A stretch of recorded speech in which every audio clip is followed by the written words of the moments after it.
Hello friends, this is our fourth lecture of Excel course and today we are going to talk about three topics: relative, absolute and absolute. यहाँ पे मैंने कुछ numbers के दो column बनाए, एक list बनाई हुई है। उसको हम देखते हैं कि इसमें हम एब्सोल्यूट और एब्सोल्यूट और रिलेटिव की जब कमांड्स हम यूज़ करेंगे तो इससे क्या फ़र्क पड़ता है और ये यूज़ कहाँ पे होती है, ये भी हम आगे चल के आपको बताते हैं। रिलेटिव की कमांड पहले हम यूज़ करते हैं।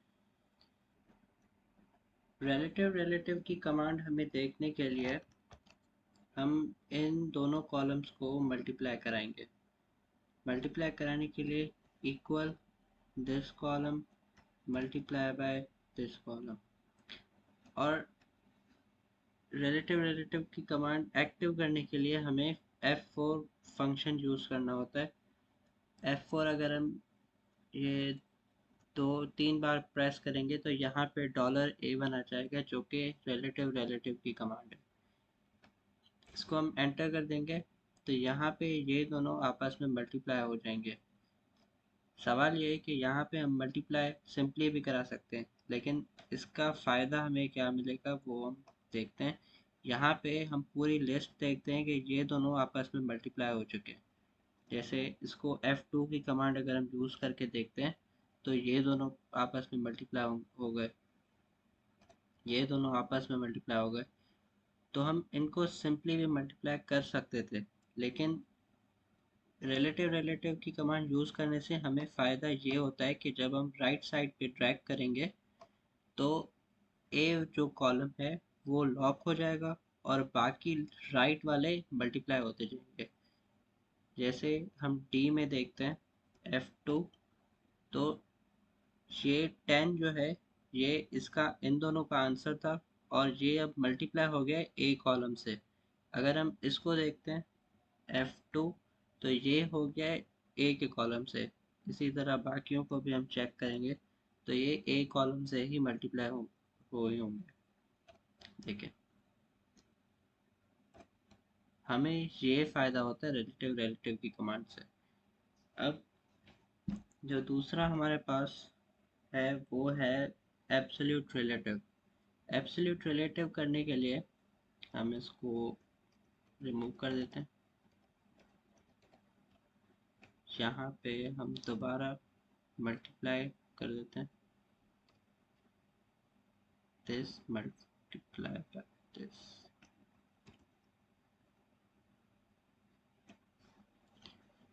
सॉरी, अब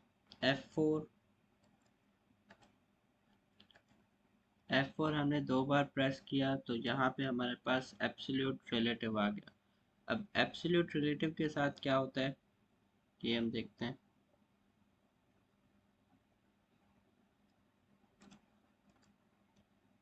एंटर। इसी इसी तरह हम इसको भी कॉपी कर देते हैं। अब कॉपी करने से यहाँ पे ये देखिए, ये 3 4 ज़ार 8 नहीं होता, लेकिन यहाँ पे 8 दिखा रहा है। 6 4 ज़ार 12, यहाँ पे ये 12 दिखा रहा है। यहाँ पे 6 9 ज़ार 18। ये आंसर्स हमें दिखने में गलत लग रहे हैं, लेकिन ये इसने किया क्या है। F2 की कमांड हम देखते हैं। F2 हमने फंक्शन यूज़ किया, यहाँ पे ये 5 मल्टीप्लाई बाय 2, और यहाँ पे 4 मल्टीप्लाई बाय 2 हुआ है, मतलब 2 पे हमने लॉक कर दिया है। इसको भी हम देख लेते हैं, ये देखें 2 पे। अब यहाँ पे हुआ क्या है कि हमारा जो लेफ्ट वाला जो कॉलम होगा, मतलब एक तो ये हमने मल्टीप्लाई किया है और दूसरा जो लेफ्ट वाला कॉलम होगा उसका जो टॉप हमने सेलेक्ट किया हुआ है वो मल्टीप्लाई होगा बाकी सबसे। अगर इसी को हम आगे ड्रैग करेंगे तो ये आप देखें, आपको समझ में आ जाएगा। इसको हम ड्रैग करते हैं राइट की तरफ और यहाँ पे हम चेक करते हैं। F2 हमने प्रेस किया, ये लेफ्ट के टॉप वाले पे सिलेक्ट हो गया है। अगर हम कोई और यहाँ पे सिलेक्ट करते तो ये उसके साथ लॉक हो जाता। इसी तरह इसमें भी आप देख सकते हैं, कि अपने लेफ्ट वाले का यहाँ पे टॉप वाला इसने सेलेक्ट किया है, यहाँ पे भी इसने यही किया है। देखें, तो ये हमारी हो गई एब्सोल्यूट रिलेटिव। और F4 की कमांड हम यूज़ करते हैं ये एब्सोल्यूट रिलेटिव और ये रिलेटिव रिलेटिव की कमांड यूज़ करने के लिए। और सॉरी, F4 की कमांड और F2 की कमांड हम यूज़ करते हैं कि यहाँ पे कौन सी इक्वेशन लगी हुई है किसी भी सेल में, ये देखने के लिए। यहाँ पे अगर हम F2 करेंगे, F2 करेंगे तो यहाँ पे हमें नज़र आ जाएगा।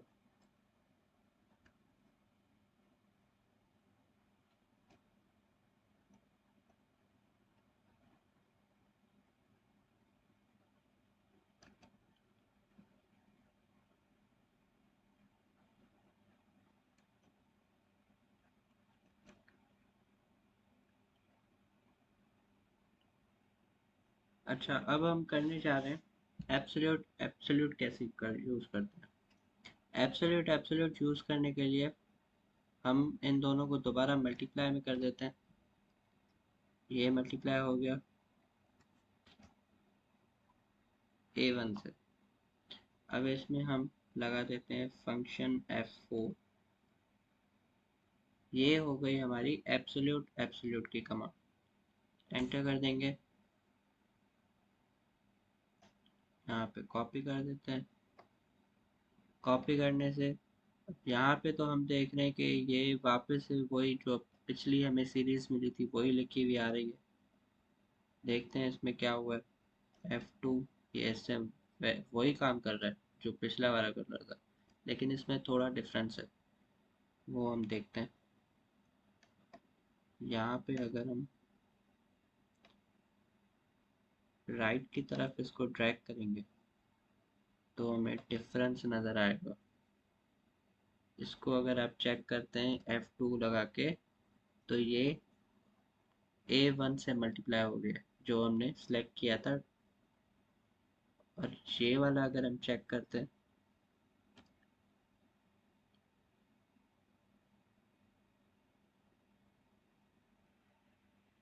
तो ये हमारे पास जो कॉलम A1 का जो हमने ये सेल सेलेक्ट किया था, ये वाला, ये हमारे पास लॉक हो गया।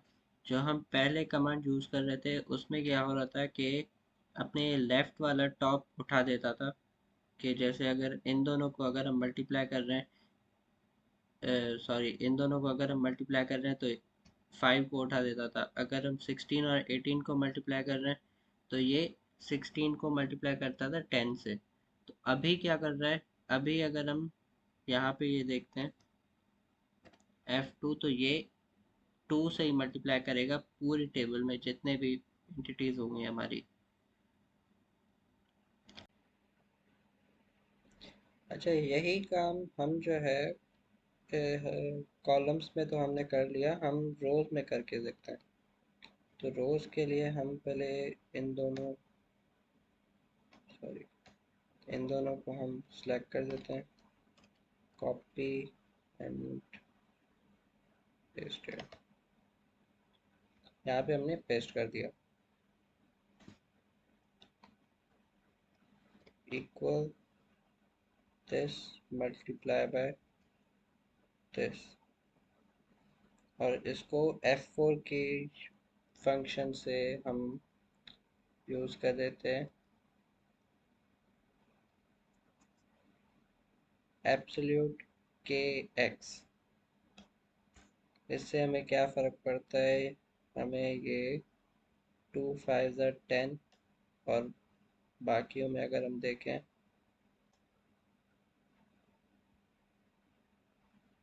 3 4 ज़ा 15 नहीं होता, 4 6 ज़ा 20 नहीं होता। तो यहाँ पे F2 हम यूज़ करेंगे तो यहाँ पे देखें 5 जो है ना लॉक हो गया।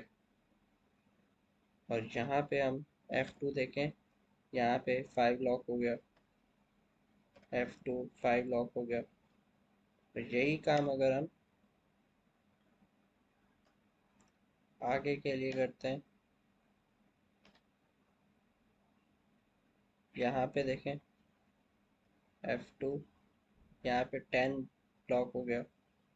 सॉरी 50, यहाँ पे 50 लॉक हो गया, यहाँ पे 50 लॉक हो गया।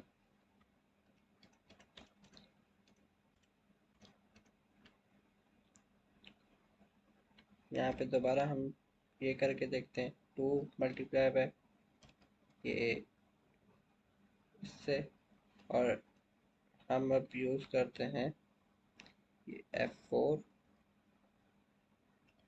एब्सोल्यूट रिलेटिव की कमांड, एंटर।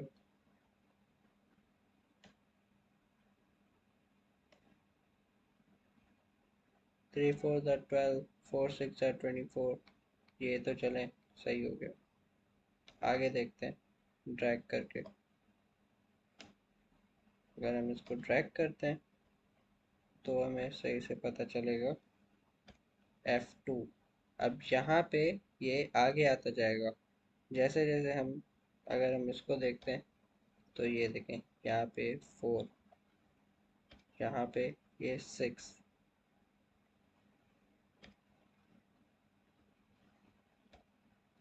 अब इस पूरी रो में मल्टीप्लाई क्या हो रहा है, ये वाली रो हो रही है इस पूरे कॉलम में। इसमें भी देखते हैं, ये इसमें हमारी पूरी रो लॉक हो गई और इसमें हमारा पूरा कॉलम लॉक हो रहा था। और इसी तरह अगर हम एब्सोल्यूट एब्सोल्यूट भी यूज़ करेंगे,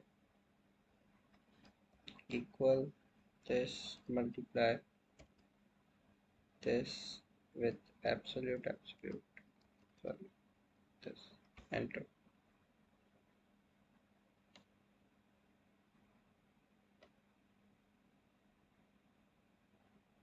अब 15 वन जा 75 नहीं होता, लेकिन इसको देखें क्या हुआ है, यहाँ पे ये सारा जो मल्टीप्लाई हो रहा है 5 से हो रहा है।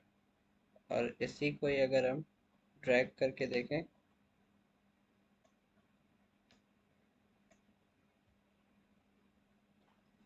F2 5 से मल्टीप्लाई, F2 5 से मल्टीप्लाई, किसी को भी आप उठाओगे ये 5 से मल्टीप्लाई होता रहेगा, ये सारे 5 से मल्टीप्लाई हुए हैं, जिस तरह हमने इस वाले टेबल में किया था। तो आज के ये हमारे 3 टॉपिक्स ही थे। आई होप आपको समझ आ गया होगा, और अगर कोई चीज़ आपको नहीं समझ आ रही तो आप कमेंट सेक्शन में आप रब्ता कर सकते हैं। Thank you.